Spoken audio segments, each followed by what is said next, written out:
Hello everyone, welcome back to Let's Play Final Fantasy IV Free Enterprise Randomizer. With me, Get Daved. I really like this song as well. It's an arrangement of the main theme again. A very gentle one. Plot recapping. We've basically covered the redemption arc. The bad guys ultimately get all of the crystals, they open the way to the moon, you follow them, and the moon is something of a talking point in the game. The world has two moons, and one appears to have like lots of artificial structures on it and everything. You find out Cecil and Golbez are brothers, and they're descended. Their father is a Lunarian, so a person who lived on the moon, who came to live with people. And you find this out from a character named Fusuya, who is your uncle. And he helps you for a bit. The bad guys use the crystals to activate the Giant of Babil. Let's just wreck these guys. They shouldn't stand a hope against our group now. Especially now that Rydia has her grown-up spells. She loses black or white magic, but now she's ready to go. She's lost her fear of fire as well.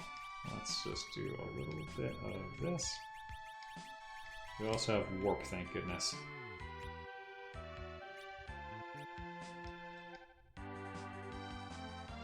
Alright, a little bit of looking at weight.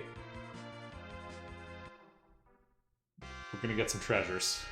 Priorities day. Zip around here. You confront Golbez in the Giant of Babel. And he remembers who he is and reveals he has been controlled as well, because everybody works for someone else in this game. There's a evil Lunarian named Zemus who's caused a whole bunch of trouble for them. They tried locking him up, but his mind is escaping, and he's in the lunar core, like right in the core of the planet, basically. The planetoid, you know what I mean. I need to get rid of some of this terrible equipment I keep picking up. Monsters are strong. I think there's a little bit more still. Hey, but you're braver. Thanks, buddy. He's gonna be alright. We drink this. HP and MP? Perfect.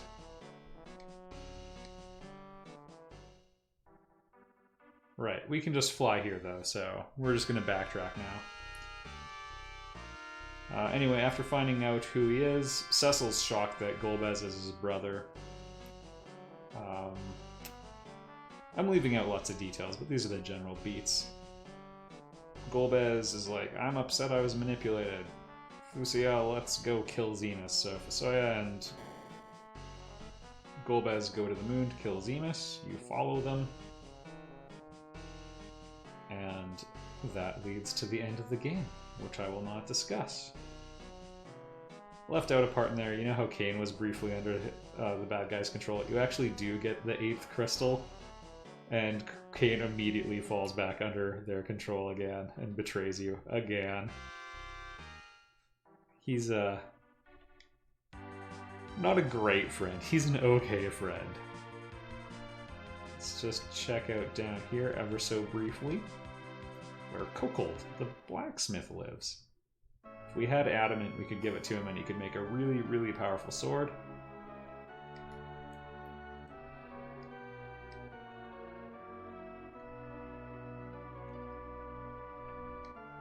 Yeah, boss has lost his confidence.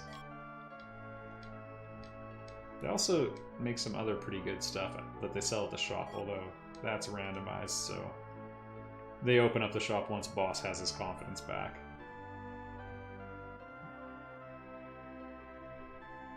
I'm not gonna make it without another sword. I'll give you a rat's tail, you might be able to... Alright, fine.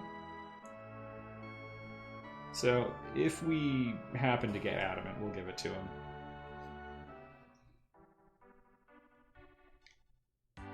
There's a couple other really horrible caves in here, actually, if you must know. And a charming little village here. This is secretly one of my favorites.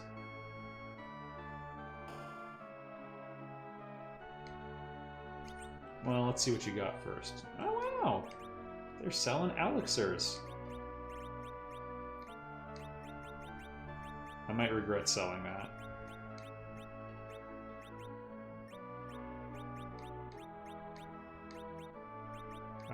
We're probably not going to use that, even though it's pretty good. Ogre axes are two-handed. I might hold on to that as well.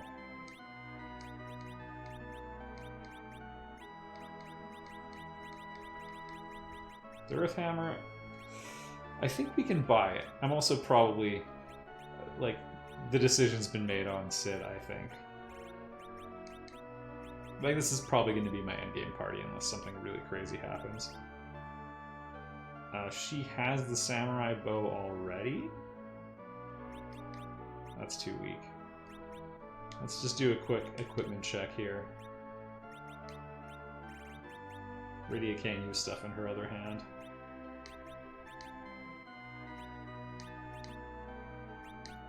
Right, I should have done this a long time ago. Sorry.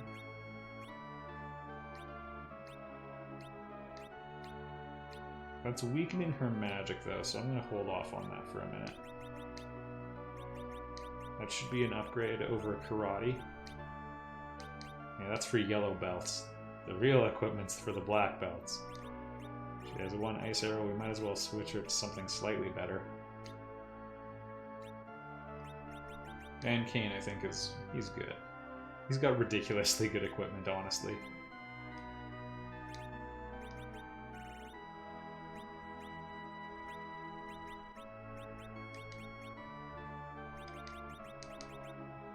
Alright, we're good for now.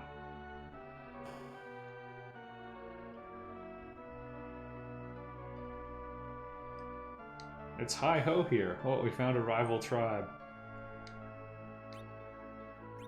I will... wait a sec.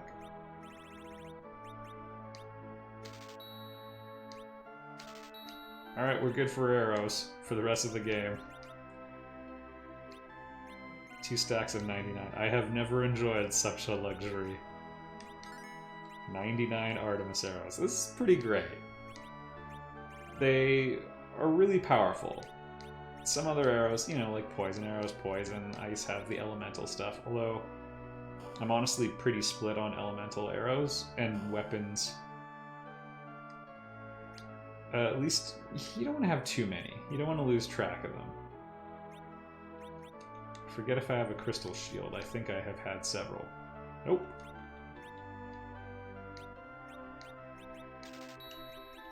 Alright, well, enjoy pretty much the best shield in the game. There's some kind of obscure items. Wow. Yeah, those two are... they're doing okay. Also, the fact that we've gotten away with Rydia, being in the front row this long is a positive sign. We might have to consider switching, now that she actually has magic as well. Like, her previous stuff was pop gun offense compared to what she has now. Alright, yes, there's a Sylph Cave. Also an opportunity for us to have some key item pickups. I think I have to go in there once. Give me a minute here, let's check something else out. Alright, we have float. Which means we're on approximately the right level.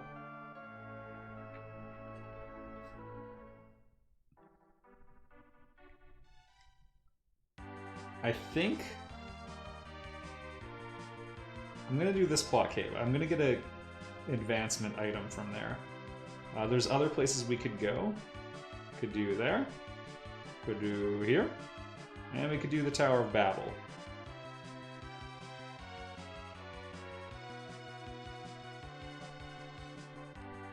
Ah, fine. We'll do the Tower of Babel. You've twisted my arm. This is the next plot location. I think Oh, I have no idea what we'll get here. I love the music, though. I'll try to let it play through once. Oh, this is a very good grinding situation. Do I have to hit you first?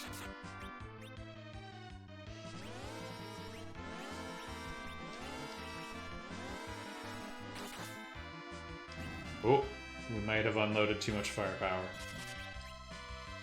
No, we're good.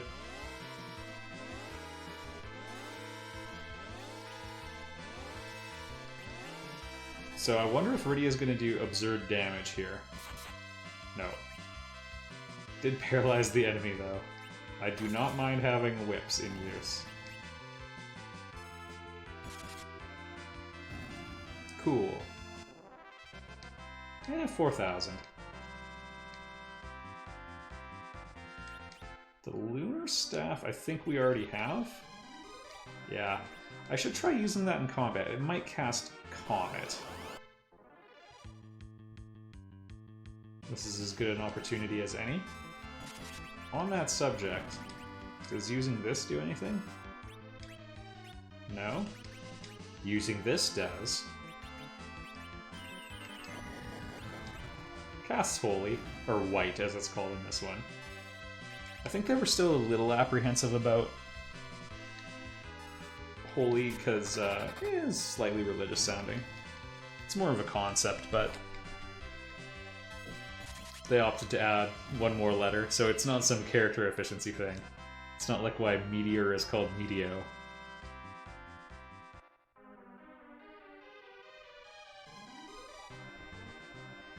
Probably monsters here too. There's lots of monster chests, which makes me excited. We can probably get something pretty good. I should have just tossed it. That's terrible. Tower of Babel has 2 components, by the way, or 2 segments. We can only access the lower one right now.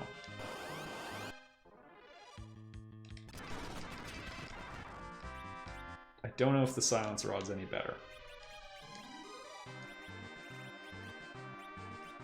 Yep. Yep, it is.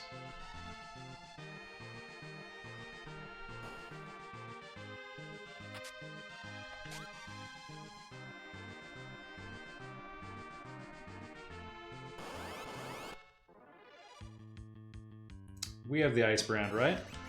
Time to find out.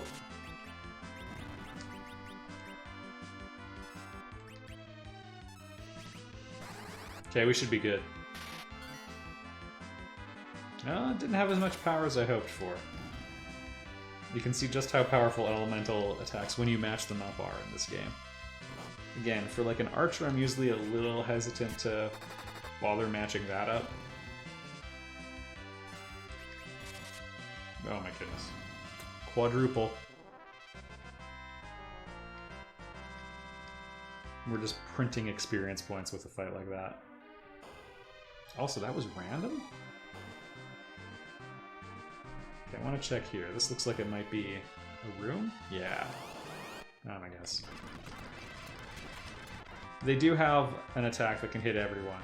Like in the DS version, every flame dog is a party wipe, basically. Good riddance. Oops. In this one, less so. Chuck it.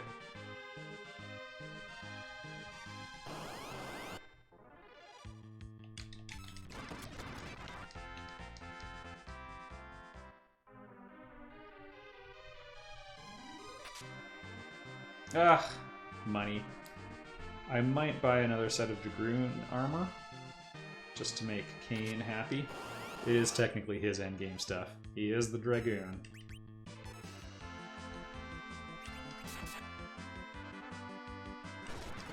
Oh wow!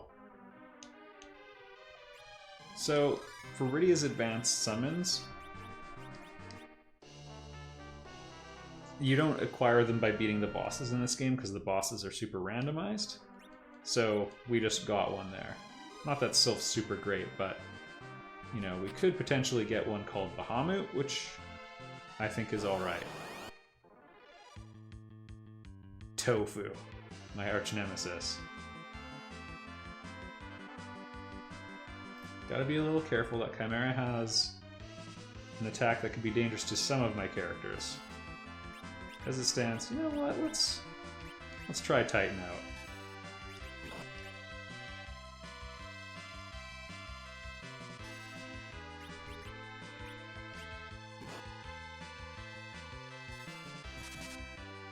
Alright, it's a standoff.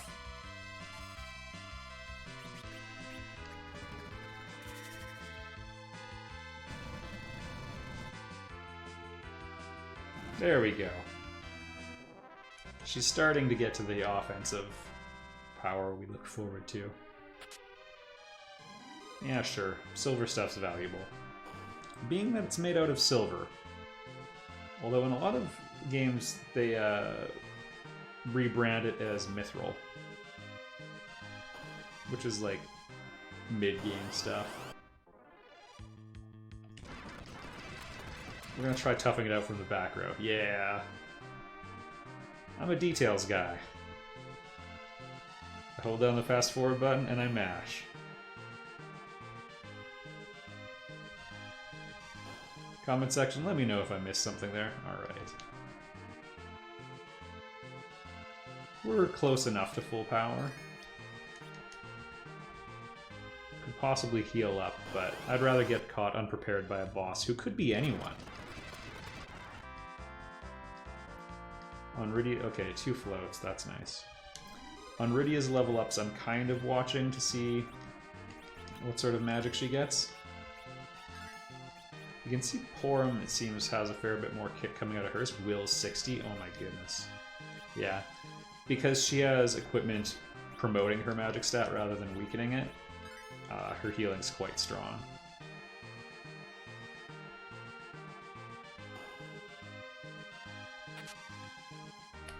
Boomerang's terrible, we have a full moon. Is this like a room I should use an alert in or something?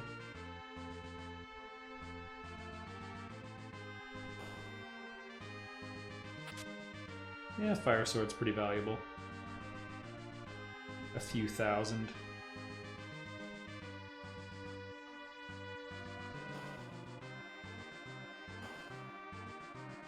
Just confirming.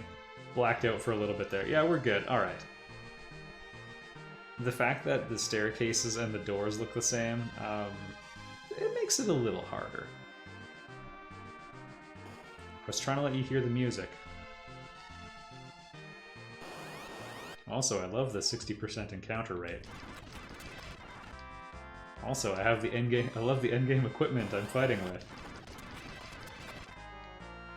Oh, those guards remind me. I used to set the battle speed to the fastest speed every time, which in the Super Nintendo Final Fantasies is basically how you set the difficulty, which I did not understand. So I remember getting a preemptive attack on one of those guards, and in the time it took my menu to pop up, he was attacking already. So they're way faster. That's the moral of the story. Yep. I'll take that. I would feel boring if I went with the end party, but we do only need to change Porum for Palom, Porum for Edge.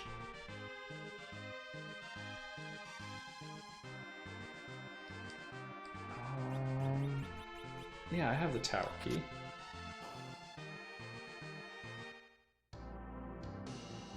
Alright, I didn't talk much about the character of Yang.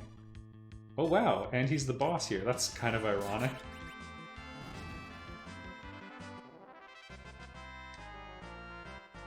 The boss you would fight here. Oh, she's got Ice 3. Yes. The level 3 spells are quite powerful. The plot is the dwarves are trying to help you fight against the bad guys. And they've charged up a super cannon that's mounted in the middle of the tower, and they're going to blow up all of the dwarves. They're helping you with like these tanks that are good at fighting airships. And it's like locked to overload and fire. And Yang, who is with you, is like, oh, I can't let that happen. I'm going to blow it up. I'm going to like... I forget exactly what his plan is, but he's sort of going to like plug the end and let it just blow up the room. So he throws you out of the room, locks himself in, and blows himself up. You later find out he's rescued by the Sylphs. Tella is the only person who dies in this game. Everybody else has pretty much at least one death fake out.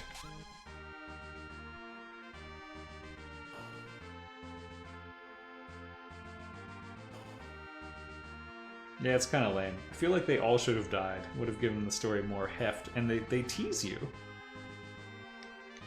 Palom and Porum, I don't mind. It looks like... It doesn't look like they die. They... To get you out of a situation where you're going to basically get trash compacted from Star Wars, they turn themselves to stone to hold the walls in place, and you can't unpetrify them because... Normally, when you use healing magic, it only works because it's against the person's will for harm to be done to them, but they willingly turn themselves to stone to save the rest of them. And Tella's pretty mad when he sees it because he thinks the little kids did it. It should have been me because he's an old man. But either way, the premise is once the danger's removed, the Elder turns them back. So it's like, oh, okay, that one kind of makes sense. But that Yang survived is... Oh.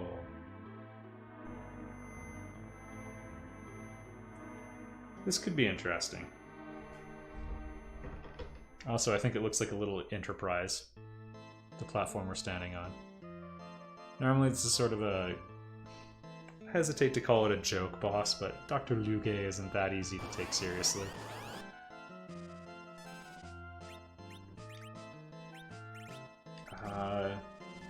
We'll try ice. So we're gonna get counterattacked. Kane can jump her out of that.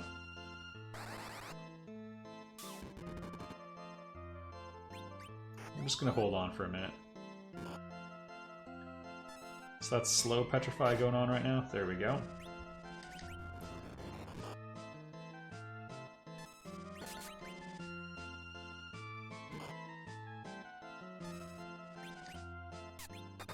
Ice was not super successful.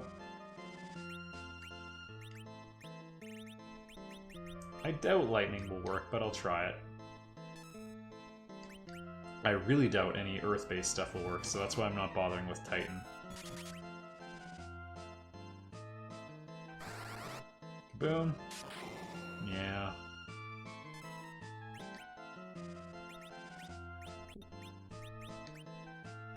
Not sure why we got the choppiness there. Weak, if it hits, reduces you to basically 1 hit point. Sometimes you have a couple extras to work with, but not often. I'm gonna worry about the slow petrification on those characters if they get one more step in, which will happen on its own.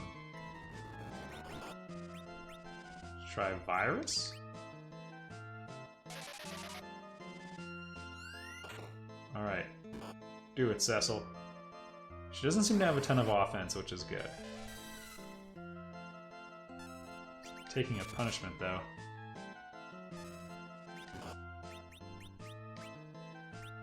Heal the White Mage first. My goodness. Alright, I'm gonna try Titan.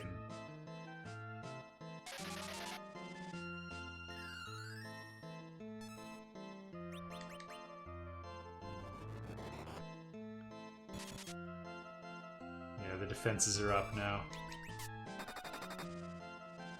It's ridiculous offense from Rosa. Yeah, all your dangerous stuff's not working that well.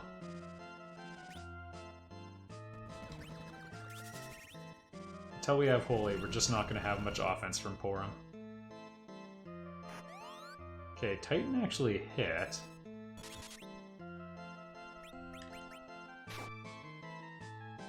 Okay, Vortex destabilized. We'll fire off the Mist Dragon just because that's Rydia's mom she's summoning. Sweet. You'll never see it. No, it's really good, especially at only 20 MP.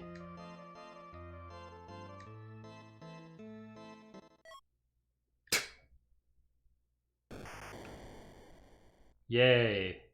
The Sand Ruby. Yeah, the bad guys use that for warping around.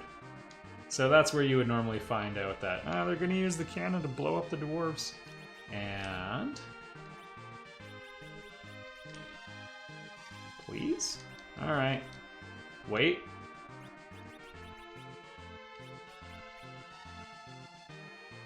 Oh, she doesn't have exit because I still don't have the earth crystal. Dang it. Okay, maybe if I'm in a different room. Maybe because it's a plot thing. This is a plot room. We can't warp. We pretty much explored the place. Alright, let's test the theory. Alright, well, I'll see you in the next video, everybody. I got a walk ahead of me.